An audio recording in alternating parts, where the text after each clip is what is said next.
El Mediterráneo es un tesoro. Mare Nostrum, nuestro mar, que el mundo entero sueña con poder descubrir. El Mediterráneo ocupa el 1% del total de los océanos del mundo, pero supone el 10% de la biodiversidad marina. El Mediterráneo está en peligro, y su principal amenaza somos nosotros. Nosotros, que nos abalanzamos en masa sobre sus orillas. El Mediterráneo es un mar cerrado. Esto significa que la menor catástrofe ecológica no dura 15 años, sino 100, 200 o 500 años. Un mar de una riqueza excepcional, del que todo el mundo quiere su parte. Hay quien lo ve como el nuevo Eldorado.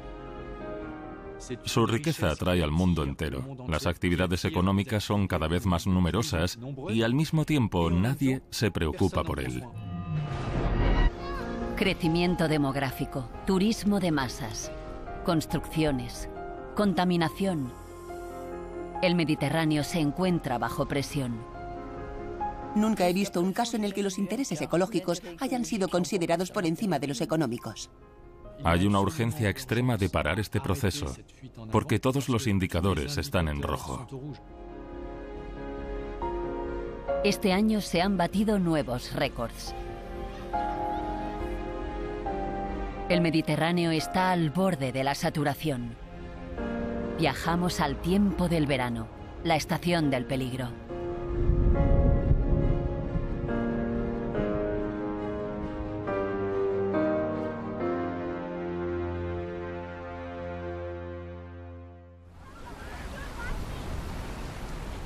Cada verano la historia se repite.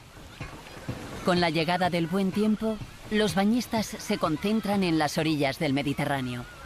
Este año, 300 millones de personas se disputarán su trozo de arena a la orilla del Gran Azul.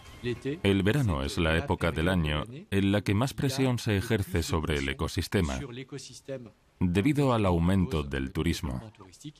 El Mediterráneo es el primer destino turístico del mundo.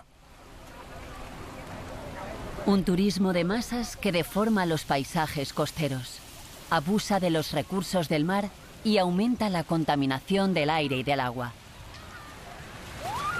Y que además sigue creciendo a un ritmo preocupante. En 2030, 200 millones más de turistas llegarán a las orillas del Mediterráneo. El crecimiento del turismo de los cruceros en particular, que ha convertido al Mediterráneo en blanco fácil, es uno de los aspectos de los que hay que preocuparse. Porque en general, cuando una actividad económica crece de forma muy rápida, la experiencia nos dice que las consecuencias sobre el medio ambiente no se ven hasta que el daño ya está hecho.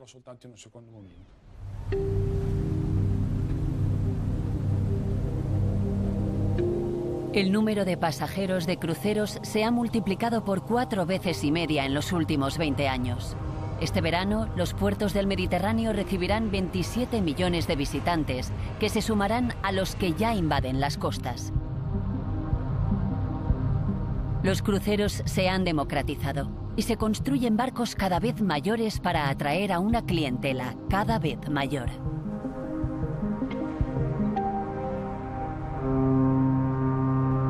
Y los países vecinos luchan por atraer este nuevo mercado.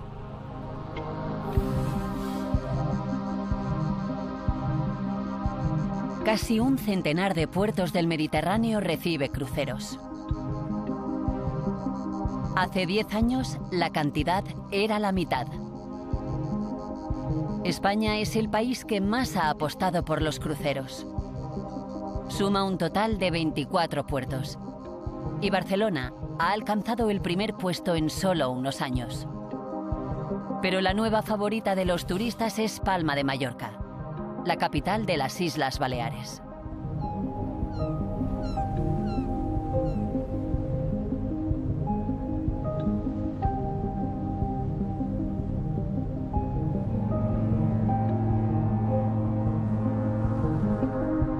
No es extraño encontrar 5 cruceros juntos en el puerto de esta ciudad de 400.000 habitantes. Hemos llegado a contar hasta 8 embarcaciones en sus muelles en un solo día. De Venecia a Barcelona, pasando por Santorini, la población se rebela contra esta invasión. Bajo la presión de sus habitantes y de la UNESCO, el gobierno italiano ha terminado por prohibir el tránsito de cruceros por el centro de Venecia.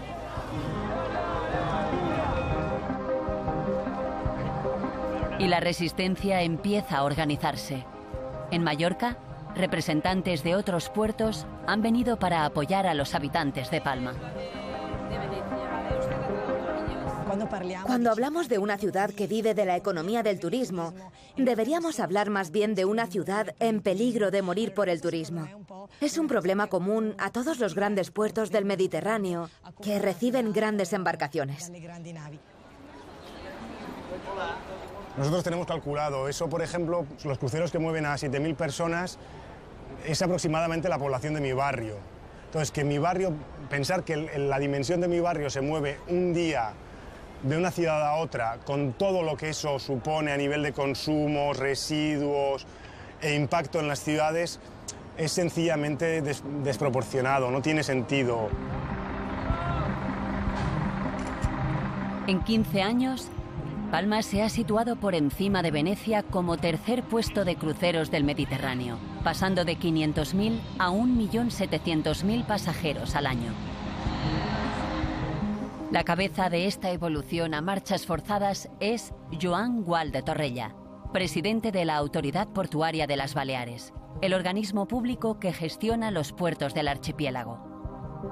Se han invertido decenas de millones de euros en la construcción de nuevos muelles y de una terminal para los pasajeros de grandes embarcaciones. Hay que tener en cuenta que los cruceros es un producto turístico que está creciendo, es un producto turístico de futuro que todavía no ha llegado a su nivel de madurez en el Mediterráneo.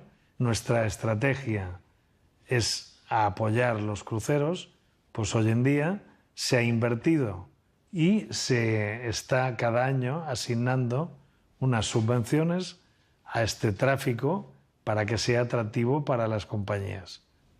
Esta estrategia se inscribe en una política global del Estado español. Desde 2013 lleva incluso un nombre, un sello, Alfombra Azul, un programa hecho a medida para atraer a las compañías de cruceros hacia España. Una visita a España comienza por sus puertos. Modernos y competitivos, acogen a los pasajeros de los cruceros con los mejores servicios portuarios. En estudios de otros sitios se habla de que hay 80 o 90 euros al día un crucerista puede llegar a gastar, pero cada vez más esto se ha reducido a 30-40 euros, porque los cruceros cada vez son más baratos y el poder adquisitivo de los cruceristas es cada vez más bajo. Se interesa para pasear, hacer una excursión, tomarse un helado y volver al barco. Este no es un turismo rentable para nosotros.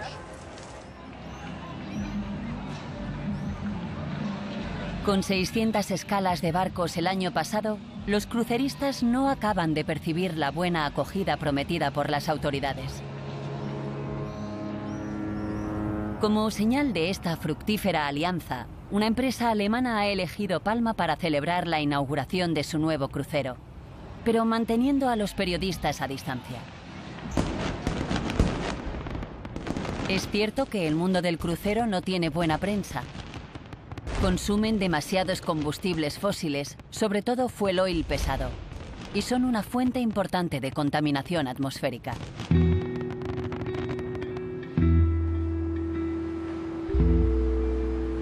Al amanecer, cuando las discotecas cierran, dos hombres se acercan a las rejas de la terminal para cruceros.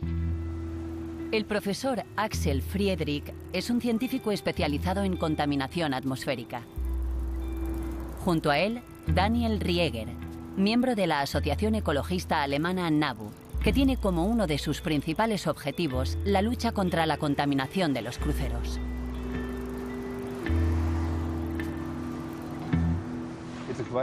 Hay un nivel bastante alto de contaminación a pesar de que esta mañana hace mucho viento. Hay un 5 en la escala de Beaufort, que son 30.000 partículas por centímetro cúbico, un número muy alto. Normalmente, sin cruceros, habría entre 1000 y 1500 partículas como mucho. Mejor no quedarse aquí demasiado tiempo. Axel Friedrich es el archienemigo de los contaminadores. Él fue quien descubrió el escándalo del Dieselgate en la industria automovilística. Pero para él, los cruceros son mucho más peligrosos que los coches. 50.000, 60.000, 80.000... El número va subiendo. Eso indica que está llegando un barco. 100.000. Se puede oler. Estamos en el sitio indicado. Si lo huelo es porque por lo menos hay 30.000. Son partículas muy pequeñas que penetran en nuestros pulmones, atraviesan los tejidos y pueden provocar enfermedades del corazón o crisis cardíacas. Sabemos que estas partículas también pueden llegar al cerebro a través de la nariz y provocar enfermedades como el Parkinson, casos de demencia o incluso abortos. Partículas finas y azufre y óxido de nitrógeno que multiplican los niveles de ozono.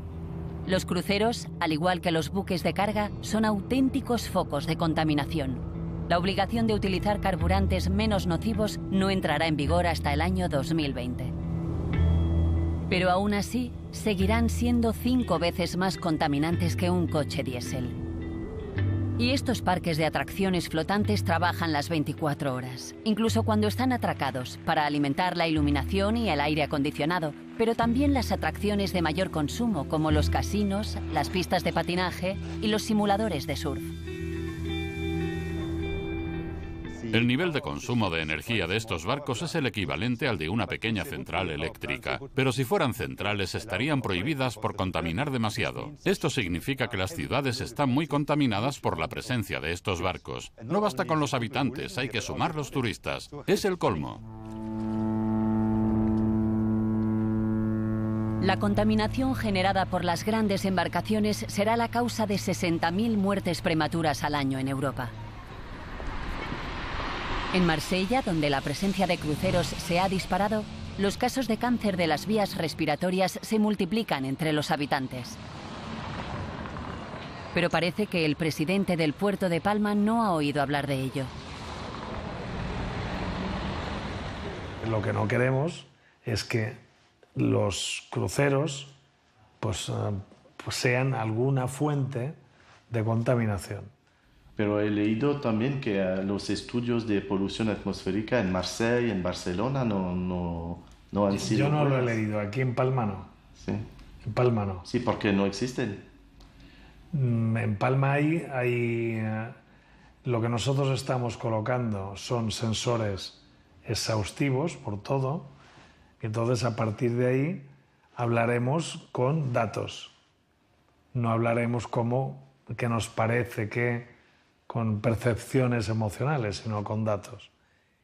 Es que, a ver, lo lógico para nosotros es que estos estudios se hicieran previamente a haber apostado de una manera tan directa por el incremento del turismo de cruceros.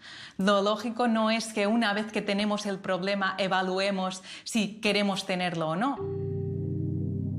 Los resultados del estudio, previstos para el otoño del 2017, aún no han sido publicados. Pero las obras continúan en el puerto con la ambición de recibir a los cruceros más grandes del mundo, de más de 350 metros de eslora. El objetivo es conseguir que los cruceristas hagan de Palma su puerto base. Un puerto para el embarco y desembarco de pasajeros. Muchas compañías ya se han mostrado dispuestas a ello.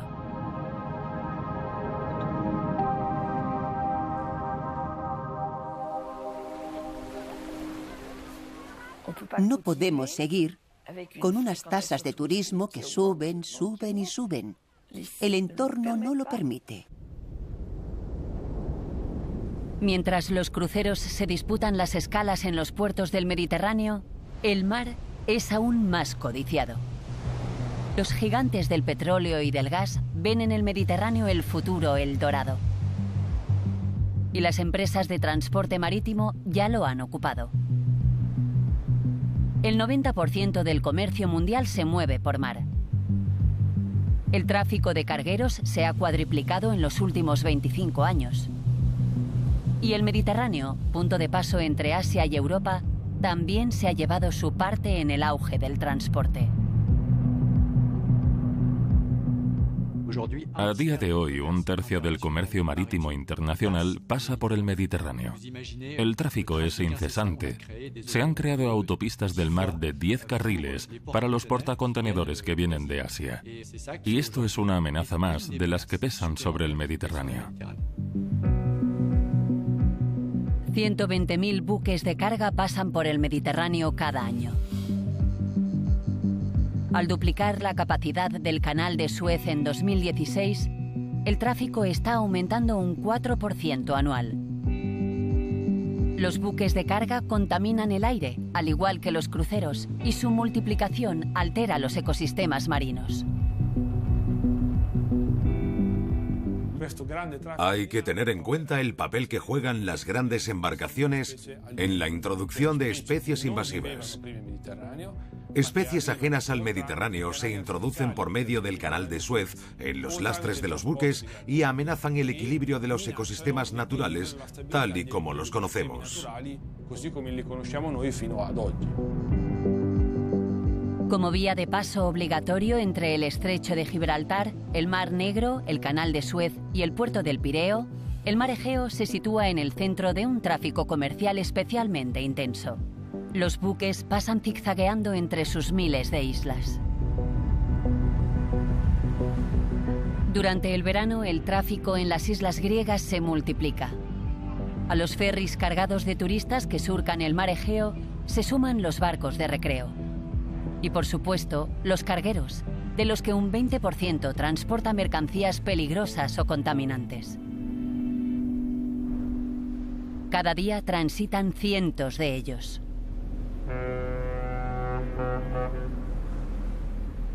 Aquí, como en el resto del Mediterráneo, no existe ninguna regulación del tráfico.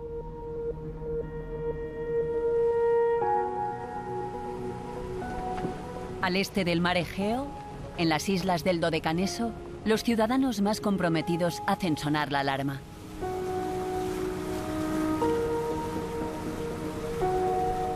Anastasia Miliou dirige Archipélagos, una ONG con base en la isla de Samos que estudia y protege la biodiversidad de las islas griegas. Cada cierto tiempo, ella y sus estudiantes censan la población de mamíferos marinos.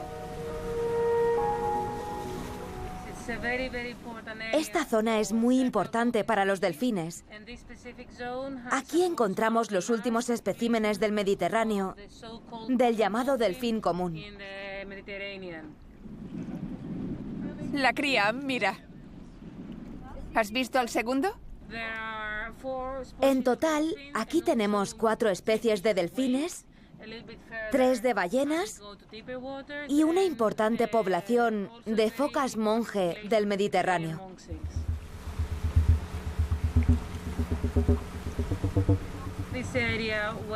En esta zona, en la que hay una gran biodiversidad, hay también un gran riesgo de accidentes marítimos por culpa del intenso tráfico que navega por aquí.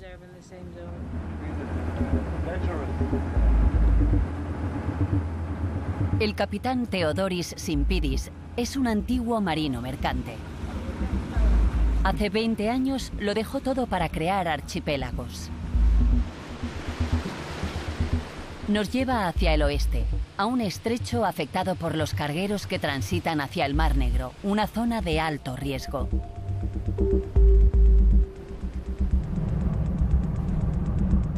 El barco de Archipélagos se encuentra con un buque que transporta material químico.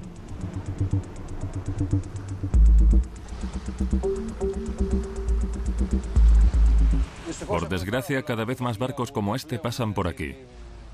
Y aquí precisamente las condiciones son desfavorables entre el 60 y el 70% del tiempo. Tan desfavorables que incluso teniendo todo el material necesario, nos costaría mucho superar un accidente. Llevo 18 años viviendo aquí Y puedo decir que es una pesadilla. Literalmente, es nuestra pesadilla. Simpidis ha navegado por todos los océanos. Sabe mejor que nadie lo peligroso que puede ser el mar Egeo. No solo por sus miles de islas, sino también por su meteorología caprichosa y los fuertes vientos que soplan todo el año. Por eso, hasta ahora, solo los alrededores del puerto del Pireo y Tesalónica son objeto de una regulación de tráfico. Mira esta imagen. Es el tráfico en tiempo real. Todos los barcos que se ven aquí están en movimiento. Estos verdes son los cargueros con cargas secas o contenedores. Y los rojos, de los que ahora mismo hay cientos, son los que transportan petróleo o sus derivados. También hay otro tipo de carga, las mercancías peligrosas que no están especificadas. Ni siquiera sabemos qué barcos las transportan. Van en todas direcciones, pese a que deberían seguir unas trayectorias marítimas precisas e ir separados en función de su dirección. Pero como se ve, van por donde les apetece. Es un caos total. El resultado es que solo esta zona concentra la mitad de todos los accidentes marítimos. En los últimos años se pueden contar por decenas, unos más graves que otros. Solo el año pasado se produjeron 15.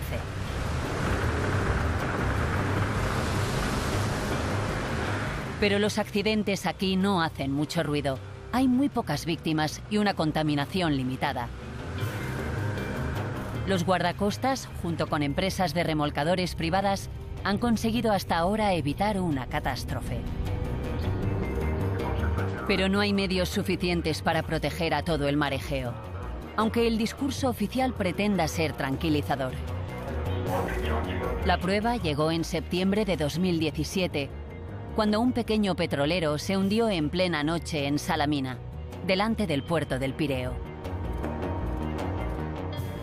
Catástrofe ecológica en Salamina. Las playas se han quedado negras, al igual que el Golfo Sarónico. Al enterarse del naufragio, el capitán Simpidis acude al escenario. Hemos podido constatar la presencia de petróleo pesado en los fondos.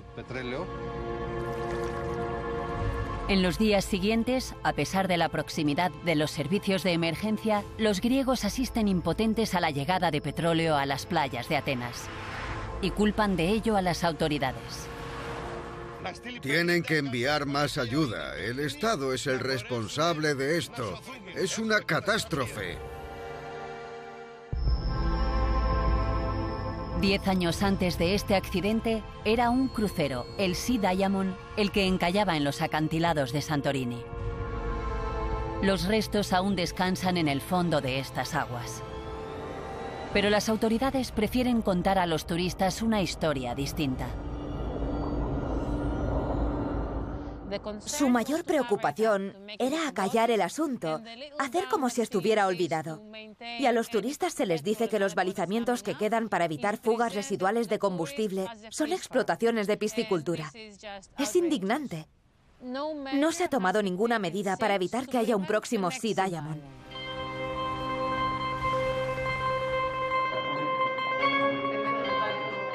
Desde 1936 se han sucedido 50 ministros al mando del Ministerio de la Marina. El actual forma parte del gobierno de izquierda radical dirigido por Alexis Tsipras. Pero no es más que un producto del sistema político griego. Pienso que la seguridad de nuestros puertos y de toda la zona es la mejor que podríamos tener. Pero reconozco que puede haber habido retrasos, debilidades o lagunas, y estamos decididos a mejorarlo. Al mismo tiempo, pensamos que el crecimiento del transporte marítimo en nuestros mares es una buena oportunidad para el crecimiento de la economía de Grecia. En muchos países del mundo se han puesto en marcha mecanismos eficaces. Nosotros hemos hecho varias propuestas en este sentido y no sería difícil ni costoso llevarlas a cabo. Una de las soluciones sería obtener el reconocimiento de zona marina especialmente sensible.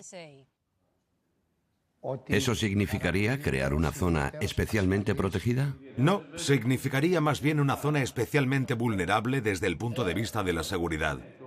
Está claro que ni el ministro ni sus consejeros han oído hablar de esta posibilidad. Podemos proponerles enviar una respuesta más tarde. Sí, pero ni siquiera estoy al corriente de que eso exista. Sinceramente, no entiendo este asunto. La declaración de una zona marina especialmente sensible ha sido creada por la Organización Marítima Internacional. Existen unas 15 en todo el mundo, desde el mar Báltico hasta la Gran Barrera de Coral australiana. Esta designación permite proteger una zona litoral contra los efectos del tráfico comercial, preservar la fauna y la flora, la pesca tradicional, los emplazamientos arqueológicos y las zonas turísticas. Existen 7 criterios para crearla, y el mar Egeo los cumple todos. Solo falta que el gobierno griego haga la solicitud.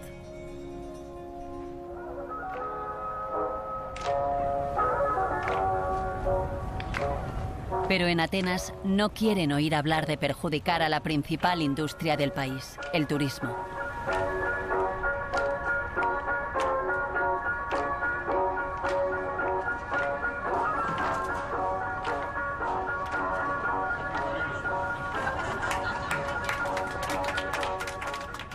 ¿No tiene miedo de que haya un accidente parecido aquí?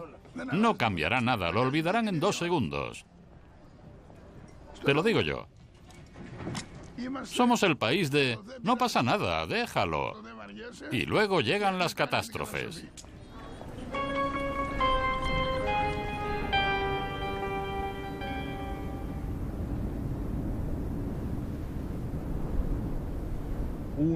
Un solo accidente, por pequeño que sea, puede tener consecuencias muy graves. Porque en un mar donde el agua se renueva cada 100 años, cuando ocurre un incidente de ese tipo, sus consecuencias duran mucho más que en otros.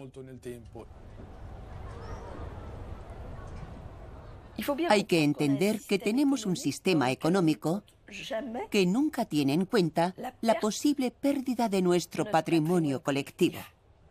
Imaginemos por un momento el valor de la totalidad del patrimonio mediterráneo.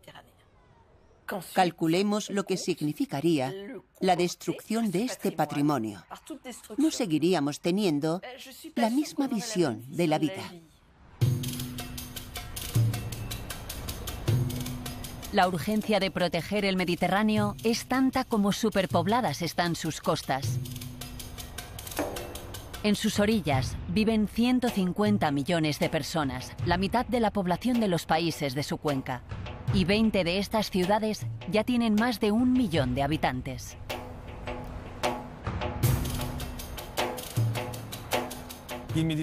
El Mediterráneo ya es uno de los mares más contaminados del mundo debido a los desechos. Pero el 80% de estos desechos provienen de tierra firme. Es evidente que cuanto más crece la población, más riesgo hay de que crezca la contaminación, pero el espacio natural no crece. Desde Alicante a Venecia, desde Estambul a El Cairo, la superpoblación es una realidad. Y la situación tiende a empeorar, sobre todo hacia el este y el sur. En los próximos 20 años, 100 millones más de habitantes poblarán la costa. Algunas regiones ya están en peligro de asfixia.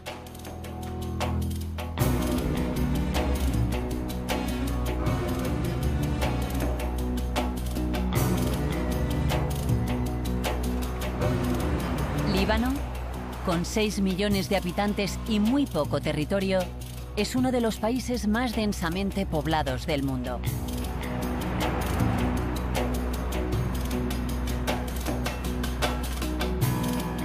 El 90% de sus habitantes se concentran sobre sus costas.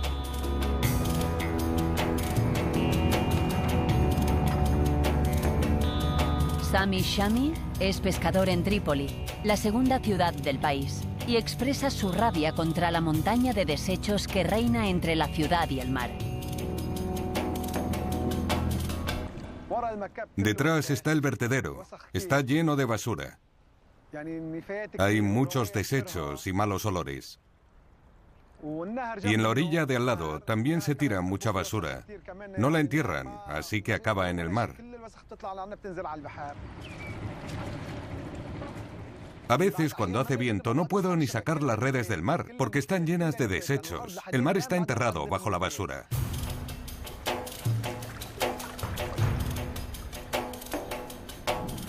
En Líbano, la gestión de los residuos domésticos es un problema recurrente. Hasta hace poco, varias montañas de basura deformaban el litoral.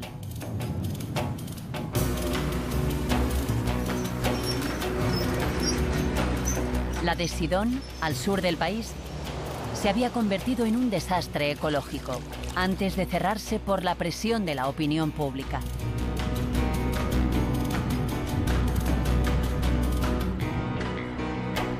En Beirut, donde habita el 50% de la población, hace tiempo que la basura se tira al mar.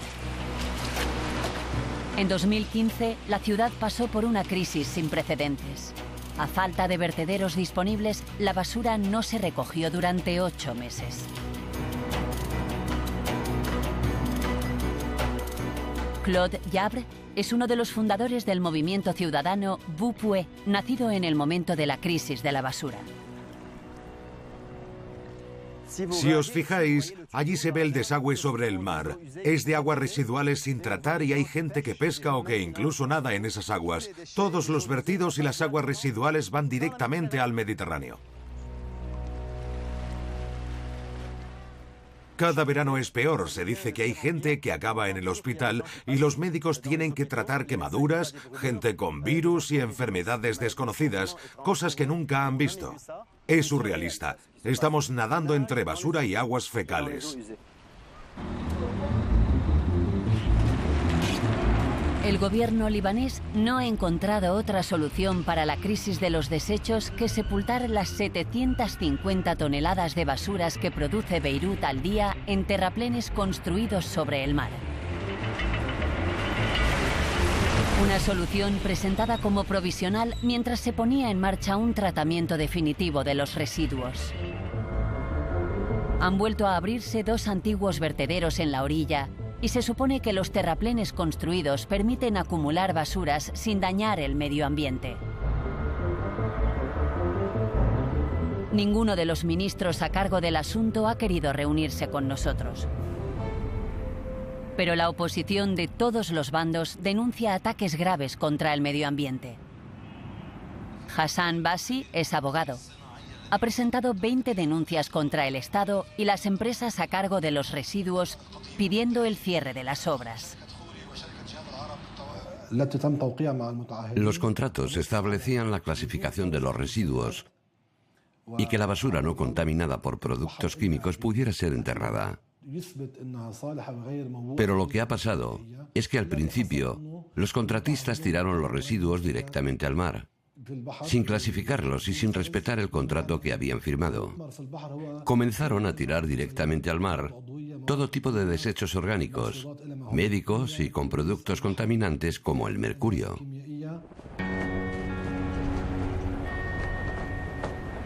Escondido entre 2 vertederos, el pequeño puerto de Dora ve trabajar los camiones.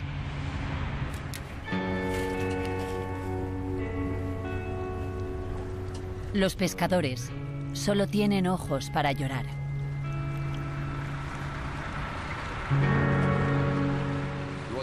La situación es dramática, realmente dramática. No hay nada, ni un solo pez. Solo hay basura en el mar. Antes no había esta contaminación, son ellos los que han contaminado el mar.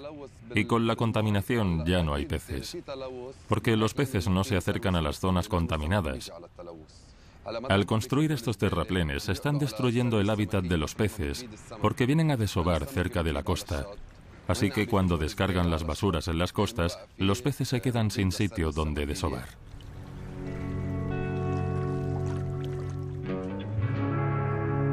18 meses después del inicio de las obras, siguen llegando residuos sin clasificar a esta zona. Una violación flagrante del contrato. Y lo que es peor, el vertedero se llena más rápido de lo previsto. En lugar de las 900 toneladas anunciadas, se descargan al día 1.500. Líbano sigue gestionando mal sus residuos. No los selecciona, los tira en cualquier parte y esto es un problema de Estado. Acabaremos enterrando el mar con nuestros desechos.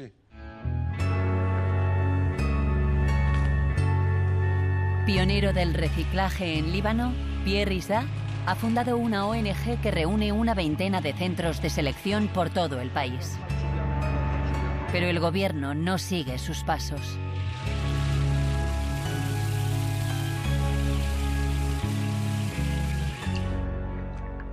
¿Por qué no quieren cambiar? Porque creen que van a sacar menos beneficios. Quieren llenar los bolsillos de las familias que controlan el país y que ellos distribuyan sus prebendas mediante un sistema de clientelismo y nepotismo que funciona desde los tiempos de los otomanos. Es pura corrupción. El problema de los residuos es un ejemplo de la corrupción de la clase política en el Líbano.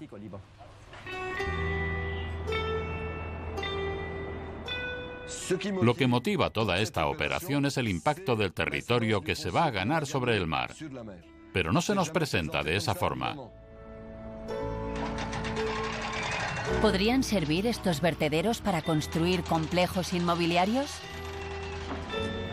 En Beirut, los terrenos edificables a orillas del mar son casi inexistentes. Algunos se preguntan, ¿por qué no encontrar una solución al problema de la basura mientras hacemos una bonita operación inmobiliaria a medio y largo plazo? Es similar al caso de Mónaco o de Niza. Cuando ganamos terreno al mar, encontramos metros cuadrados disponibles. Para un promotor, poder gestionar y desarrollar una propiedad sobre esos terrenos es el santo grial. Ya está en marcha el proyecto Waterfront City, construido al borde del mar en la zona norte de Beirut. Estos apartamentos se venderán 2 veces más caros que los del centro de la ciudad. Pero más importante es el proyecto Normandy, este gigantesco terreno construido sobre el mar delante del centro histórico. Bajo la superficie están los desechos y residuos de Beirut amontonados durante la guerra civil de los años 70 y 80. La empresa Solidaire ha obtenido el contrato a cambio de la mitad de los 800.000 metros cuadrados de terrenos ganados al mar. Entre sus accionistas están el primer ministro de Líbano, Saad Hariri. El alcalde de Beirut forma parte de su círculo. Hace tiempo era uno de los dirigentes de Solidaire antes de llegar a la alcaldía. Estos terrenos cuestan hoy 2.500 millones de dólares, diría yo. ¿Y cree que es bueno construir allí? Por supuesto, ya está planeado.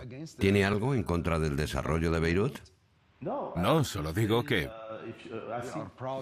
Estamos orgullosos de este proyecto, estamos orgullosos de Beirut y de su desarrollo. ¿Vale? Gracias y hasta luego.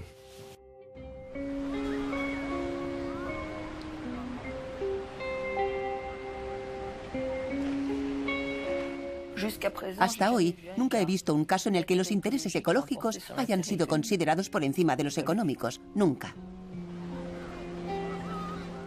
Debemos entender que en cuanto a la cuestión del Mediterráneo y su fragilidad, nos encontramos en el mismo punto en el que nos encontrábamos hace 30 años cuando se empezaba a hablar del cambio climático. La contaminación industrial en el Mediterráneo no es un fenómeno nuevo. Mientras que la temporada de verano continúe, a los bañistas no les interesa saber que los agentes contaminantes de la agricultura y las fábricas siguen vertiéndose de forma masiva en el mar.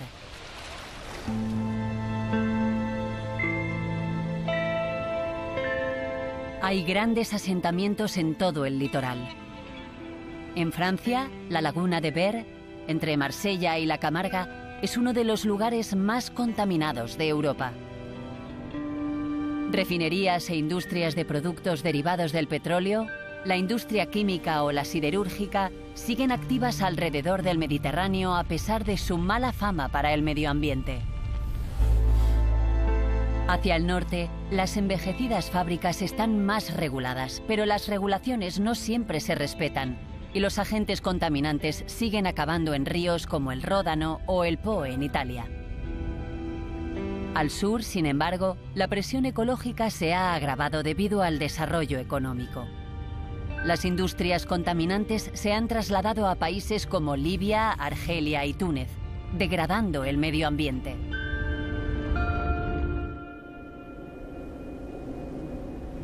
Túnez es un país famoso por su sol, sus playas y sus oasis. Durante mucho tiempo ha sido un destino barato para los europeos, antes de que los atentados yihadistas los alejaran. Pero existe otra realidad que no conocemos.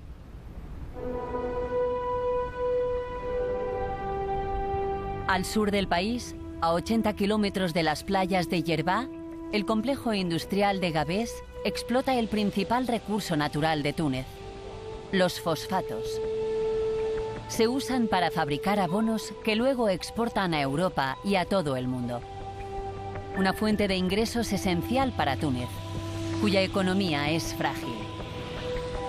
En Gabès, nada es lo mismo desde que el Estado decidió instalar una fábrica de fertilizantes en 1972. Desde entonces, otras industrias químicas se han ido instalando y el complejo ha ido creciendo.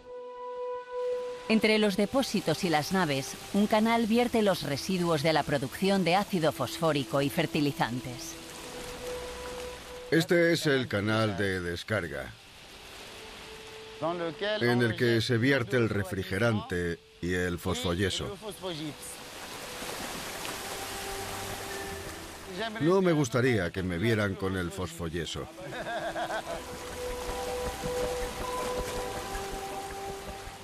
Esto acaba en el mar.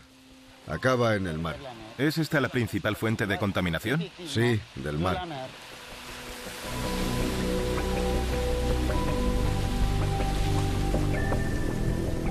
El fosfoyeso es el residuo de la explotación de los fosfatos.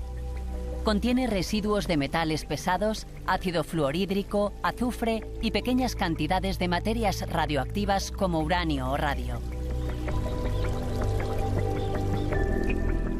La fábrica vierte al mar 6.000 toneladas de este veneno al día sin ningún tipo de tratamiento a través de la playa de Chott es Salem.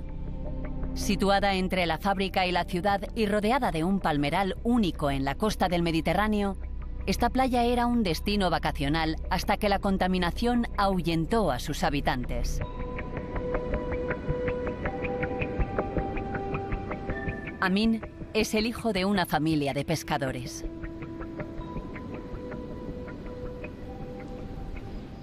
Todo se ha quedado negro. Mirad este fosfato. Ya no hay nada. La arena ha cambiado de color. Ahora estamos a 6 metros por encima de la superficie original de la playa. 6 metros. Estas son las pequeñas barcas con las que pescaban aquí. Era un sueño para los pescadores, había muchos peces. La mayoría de la gente se dedicaba a la pesca. Trabajaban en familia, como en el caso de mi familia, los Hanrouni. Casi todos vivíamos de la pesca.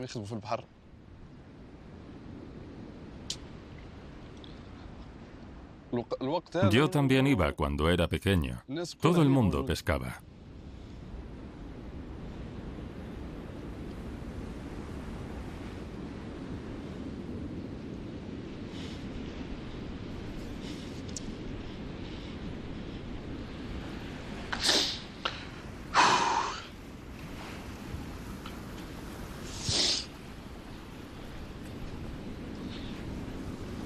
En 1970, el comandante Cousteau destacaba la biodiversidad única del Golfo de Gabès. Una zona rica en posidonia y plancton, a la que más de 200 especies de peces acudían a reproducirse. Pero actualmente, kilómetros de fondo marino han quedado arrasados. Los pocos pescadores que no han tirado la toalla han tenido que invertir en barcos más grandes para ir a pescar más lejos.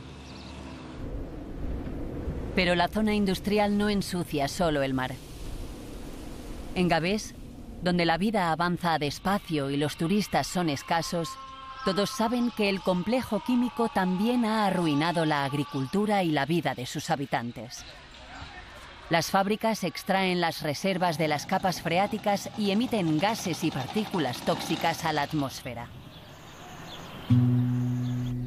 Bajo el régimen autoritario del presidente Ben Ali, este era un tema tabú. No se permitían las críticas al Grupo Químico de Túnez, la empresa pública que gestiona el complejo aportando preciados ingresos al Estado.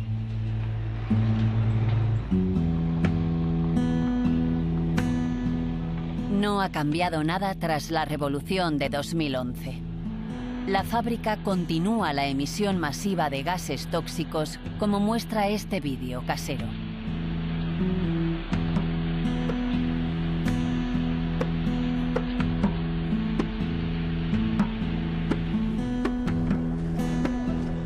Pero con el final de la dictadura, la rabia ha superado al miedo y los vecinos de las fábricas se han movilizado.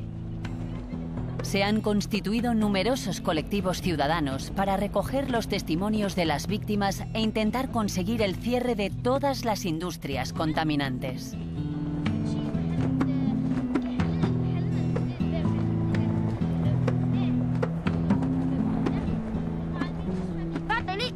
Los bomberos vinieron al colegio para socorrer a los que estaban enfermos en clase.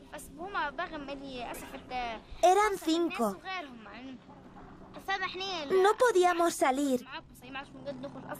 Y la profesora cerró las ventanas y la puerta para que el aire no entrara. Pero el olor ya estaba y la profesora se ahogó. Se puso muy pálida y se desmayó delante de nosotros. Actualmente nacen muchos niños con malformaciones. Hay muchas personas con osteoporosis, otras con cáncer. La gente padece todo tipo de enfermedades. En verano, los que viven cerca de las fábricas no pueden ni ventilar sus casas. Tienen que dejar las puertas y las ventanas cerradas siempre. Incluso ha habido muertes, personas que han muerto. Esto es un crimen. No es una situación sanitaria normal. Son crímenes que no debemos olvidar.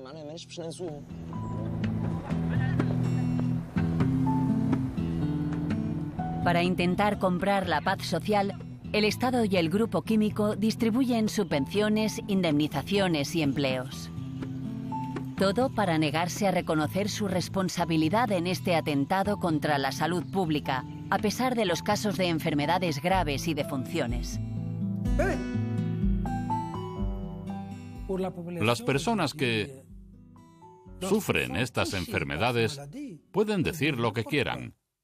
Desde el punto de vista psíquico lo entendemos. Pero desde el punto de vista puramente científico, no está probado que haya una relación entre el medio ambiente y la salud. Es posible que no hayamos hecho suficientes investigaciones y estudios, pero vamos a hacerlos.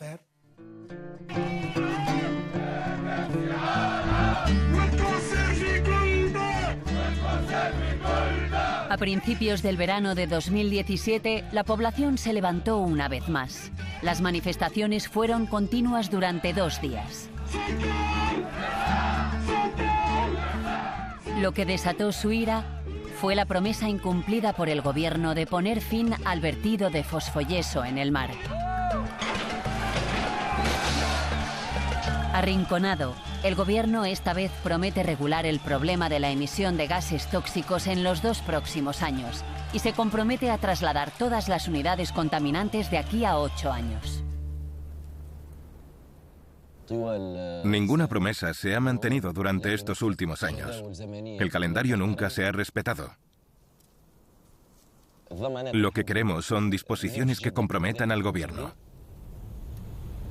Más allá de las promesas, lo que está en peligro es el dinero. El traslado de las instalaciones se ha valorado en 1.100 millones de euros. El grupo químico de Túnez, que vive una importante crisis, ya ha anunciado que no puede financiarlo. Y el Estado tampoco. Contamos con nuestros amigos europeos, nuestros amigos del Mediterráneo y con la Unión Europea. Estoy seguro de que invertirán para facilitar a Túnez el desarrollo de este proyecto. Soy muy optimista.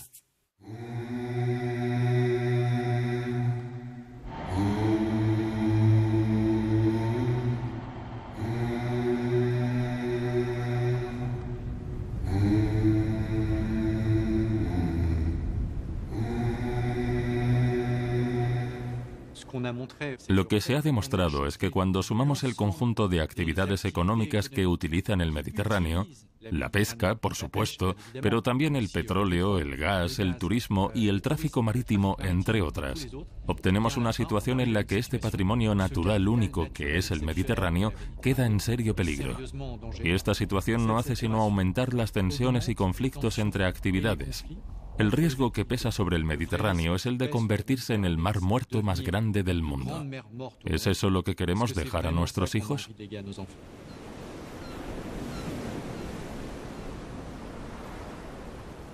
Un mar hecho únicamente de agua pero sin vida no es un mar. Es algo totalmente diferente, es una piscina. Si un mar muere, muchas otras formas de vida mueren con él, poniendo en peligro nuestra propia supervivencia.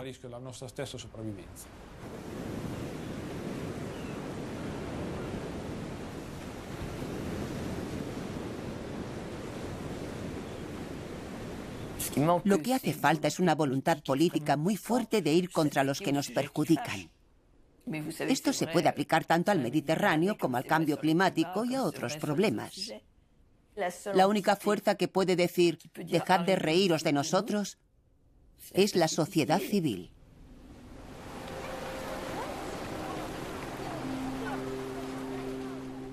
¿Podemos salvar el Mediterráneo? Tal vez. Mi respuesta es tal vez.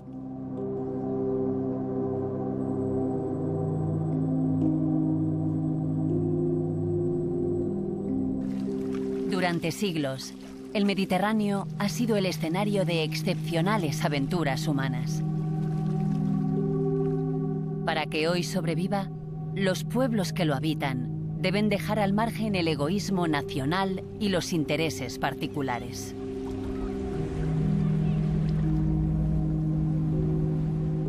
Así, puede que los próximos veranos sean por fin más agradables para el Mediterráneo.